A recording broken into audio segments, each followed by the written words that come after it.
I'm really excited about all of the dialogue that went on today, heated or otherwise. And I'm really excited too about next steps. I think several people have mentioned that. What I want to do, and hopefully can put on very soon, is a community dinner, like this potluck style. I want to have dialogue with y'all. I think we have a lot of things to discuss. And also, like, I want to acknowledge too that, like, the Black community needs a lot of healing. And a lot of the points that you brought up, yes, we do need a lot of education, and we do need a lot of healing, and it is on us to be thinking about those things. And I think that would be a great first step, is like, let's just get to know one another so we're familiar with each other and we can build a community that way. But that's kind of what I wanted to say. So like, logistically, I'll post details on the Facebook event for the dinner, when it will be happening, if we can figure out a space, and hopefully y'all will come through. Hear from the professor who's sweet bunch. Well, there was a lot to listen to and a lot to learn. And I think that the great strength of this room is that so many people came to the mic, podium, representing very different positions on this issue. And I think that difference, if it doesn't become in the media some kind of war between factions and sides, is the great strength of any movement. But I also think there's a kind of false divide here that means the division isn't what we think it is. That every protest for rights, for human dignity, involves violence of some kind or another.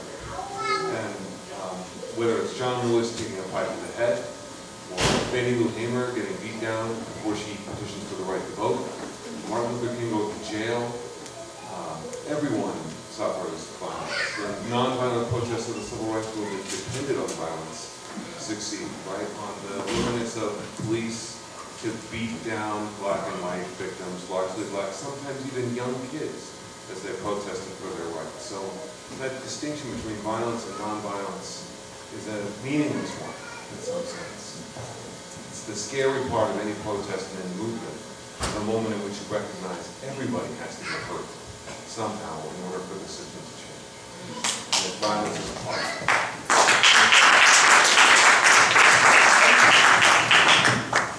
Thank you. So I wrote like 5 hours worth of notes. Well, I'm going to try to keep it to like maybe 3 or 4 points, but just one thing that Matt just said about like nonviolence and like sort of nonviolence being supported by violence. I think another part of that was really key during that era was, you know, like you had like the Kenyan folks kind of out on the street doing their thing, but they were also backed up by the more radical, like it's time to crack some heads, you know, like if you hurt these people, we're gonna come after you. And that was like sort of underlined, and a lot of us don't know that because we're not taught that in school. That like the nation was ready to go after people. Other young radicals were ready to go after people. I think that that's important. So there is that like that balance between like kind of a nonviolent face, backed up with like we'll lay you out kind of thing. And then I think that like what's really important is as we move away, as we move on, that like we really kind of dig deep and really develop our analysis. I think that there are like millions and millions of things that kind of contribute to the state, that contribute to the system that we live in. Ultimately, I think the easiest way to look at it is the system is not broken. Like it's serving a very particular purpose. And you know, if we can just focus on those things that the state does that are working really well for like the money, the corporations, and deal with those versus some women stuff, you know, some of the other things that like are kind of like hard for folks to kind of like build on, you know, like prisons work, police work, the school system works, not for us, but for other folks. If we can just think about how can we dismantle those as opposed to like just, you know, let's reform them, you know, like, let's get away from that. The last sort of thing is about voting. You know, we're sitting up here with Mary Kay, who has been an activist in the city forever, right? And now she's in I think that there's definitely something powerful and important to that. I think that for a lot of young folks here, you know, I hear, for me, like when those towers fell in 2000, I was like, this is bullshit. You know, like this is clearly like the facade, this lie that America has like cracked. You know, and like from then on, I was like, no, we got to do something. You know, for a lot of you, maybe it was like Occupy. Occupy was kind of like a white man's thing, and it didn't really work for a lot of you, but that brought you here. I know for some of you, you know, it was Obama, and the fact that there was this like supposedly black dude was gonna be our first president. And I think a lot of you have finally come to realize he's failed you, you know? And so for me, people are like, no, I love Obama. He don't love us though. He don't love us. How many times has he told black people to get out their slippers and go get on the street? We're our worst enemies. Okay, yeah, we're our worst enemies, and he's one of them. I think that like when it comes to voting, like voting on the local level is really important, and figuring out how it's important to like really pay, to try to move things forward. That's important, but at the same time, we need to realize that like, you know, like those national officials are kind of garbage. Councilperson. Thank you. Councilperson. Thank you. So we're gonna hear from Jonathan. You can't just blame Obama for the vice president. Well, listen, you can talk to him after. Please talk to him after. We're not gonna have any open back and forth discussions. Let's hear from Jonathan.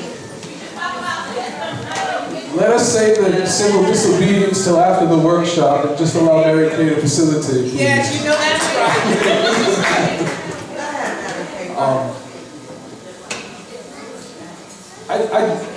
I do, I guess, nonviolence work, and within that, folks are like, how can you consider yourself a warrior? If we look up the word warrior, warrior is one who's engaged or experienced in conflict. And I just make the intentional declaration that I'm going to be a nonviolent warrior. This weekend, well not this weekend, Mr. Watson, when is it? Where are you? January 2nd and 3rd. January 2nd and 3rd at Fete Lounge. To continue this conversation, as folks have suggested, we will have an opportunity to explore what it is to be a warrior, if you will. Looking at the lessons of the movement, not the romanticized stuff that you get from the high school books, but the conversations from real folks who were there 50, 60 years ago. We're going to be doing a workshop, I guess you can call it, at Fete Lounge. Again, it's going to start roughly 10:30 on the 2nd, go till about 5 o'clock. On the 3rd, same time frame, and in the evening, because we also believe and we know that there can be no movement without music. Give it up for music. Woo! Mr. Watson, y'all know Mr. Watson. Give it up for Mr. Watson, y'all.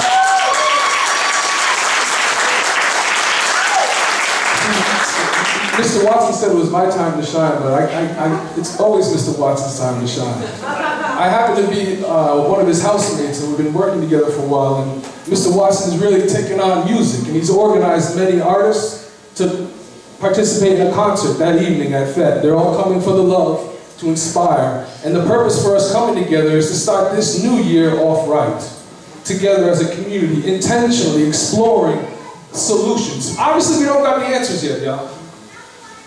But we need to continue to explore these solutions together and be willing to disagree together and continue that dialogue in a loving spirit. So I thank everybody here. Please give it up for everybody here.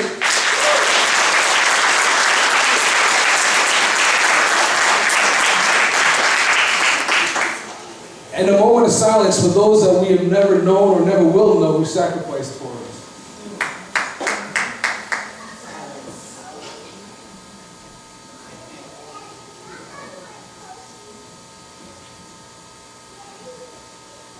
Thank you very much, everybody. Thank you. I saved the PP7 for last because he's one of the brave warriors who also was a part of the highway action. I think you made some great points today, and we really enjoyed your conversation. So, first of all, I want to thank Mary Kay Harris and the rest of the panelists for putting up with my lateness. I have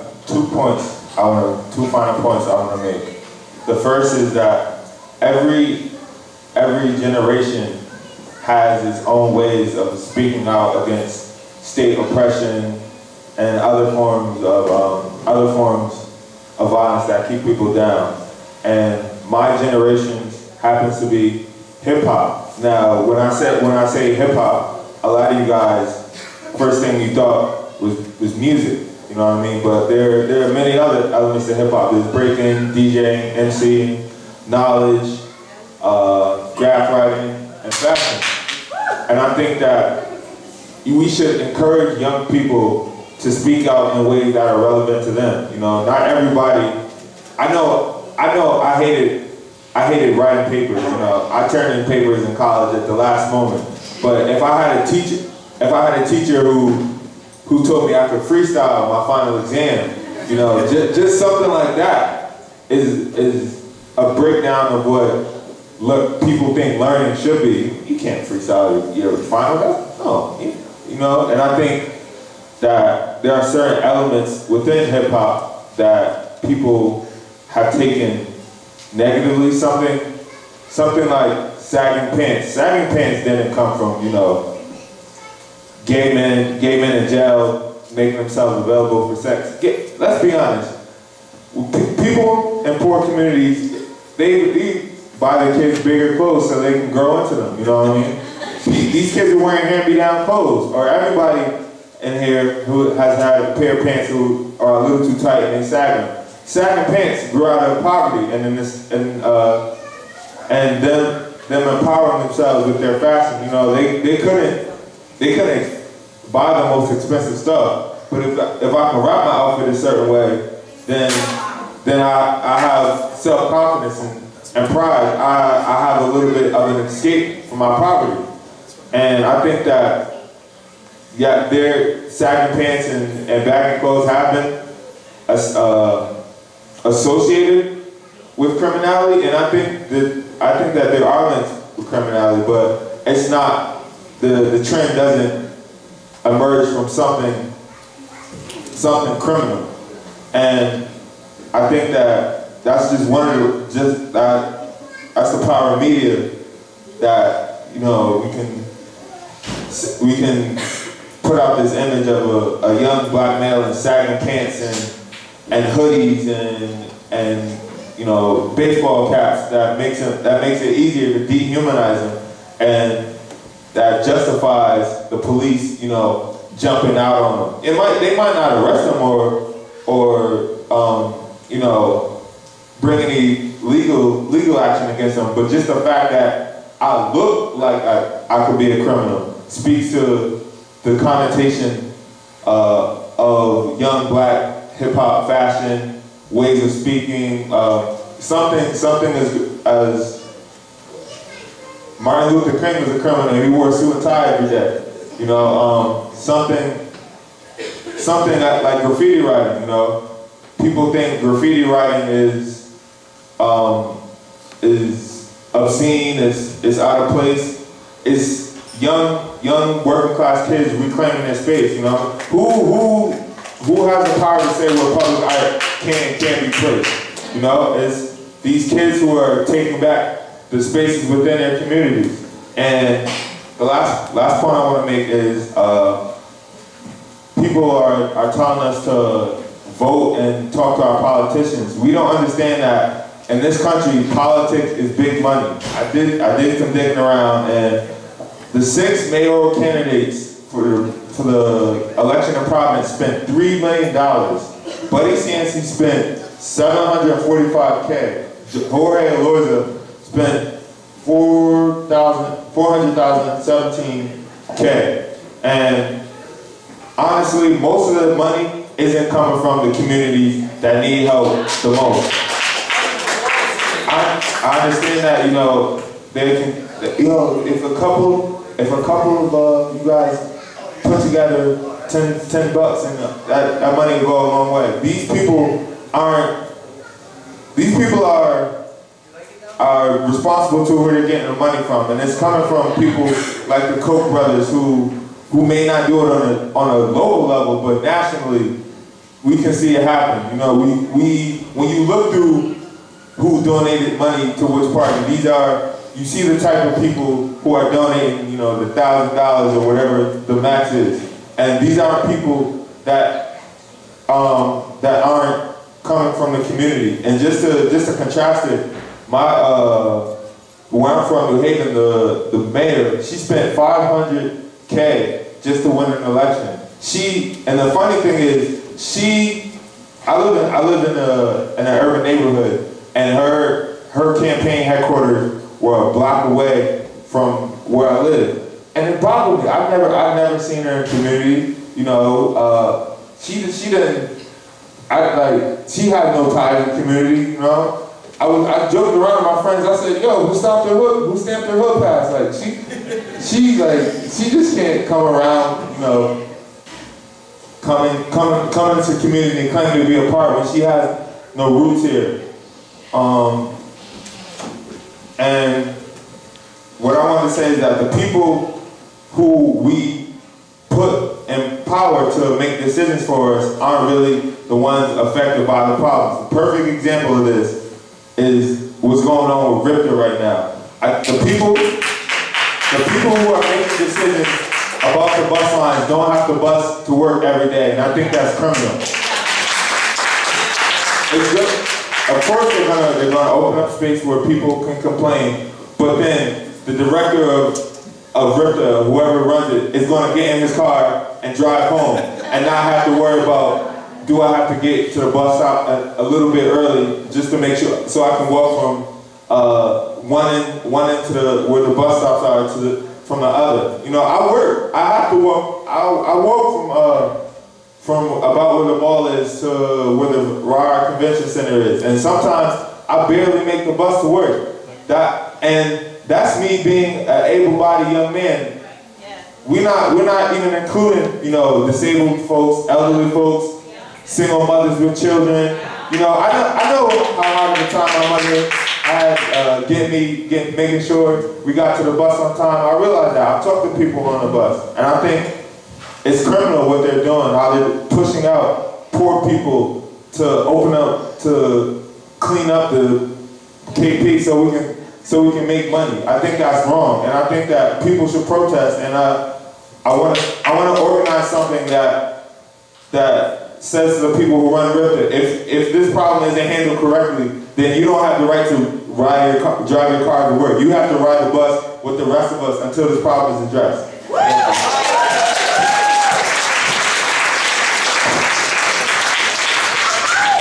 more time, for our panelists.